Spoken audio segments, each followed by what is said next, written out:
Hey everyone, and welcome back to the Love and Faith. Today we're diving into an incredible story about a dreamer named Joseph. It's a story about family drama, huge setbacks, and finding purpose in the most unexpected places. Imagine this. Joseph is the youngest of 12 brothers, and to say he's his dad's favorite is an understatement. His dad even gives him this amazing, colorful coat. Joseph also has these wild dreams that basically say one day he'll be in charge of his whole family. As you can guess, his brothers are not fans of this idea. They're already jealous, and Joseph's dreams just add fuel to the fire. One day their jealousy boils over. They see Joseph coming to check on them in the fields, and they decide they've had enough. They throw him into a pit and sell him to a group of traders heading to Egypt. They go back to their father, tear up Joseph's beautiful coat, and pretend a wild animal got him. Their father is absolutely heartbroken, believing his favorite son is gone forever. Meanwhile, Joseph arrives in Egypt, not as a visitor, but as a slave.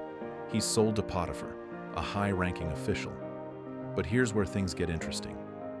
Joseph is a hard worker and incredibly trustworthy, so Potiphar puts him in charge of his entire household. Everything Joseph touches seems to prosper, but his good fortune doesn't last. Potiphar's wife makes advances toward him, and when Joseph refuses, she falsely accuses him. Without a second thought, Potiphar throws him into prison, from a favorite son to a slave, and now a prisoner. It seems like Joseph's life is over, but even in that dark, lonely place, he doesn't lose hope. He continues to use his gifts, interpreting dreams for his fellow prisoners. One of them, a cupbearer to Pharaoh, is released and promises to remember Joseph, but he forgets. For 2 long years, Joseph waits.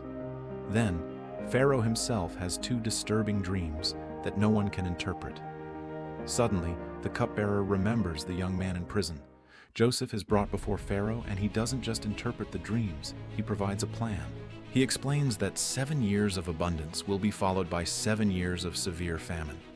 Pharaoh is so impressed that he makes Joseph the second most powerful man in Egypt, putting him in charge of saving the nation. Years later, the famine hits hard, reaching all the way to Joseph's family. His brothers travel to Egypt, desperate for food. They stand before this powerful Egyptian ruler, not recognizing him, and bow down, just as Joseph had dreamed so many years ago. After testing their hearts, Joseph finally reveals himself.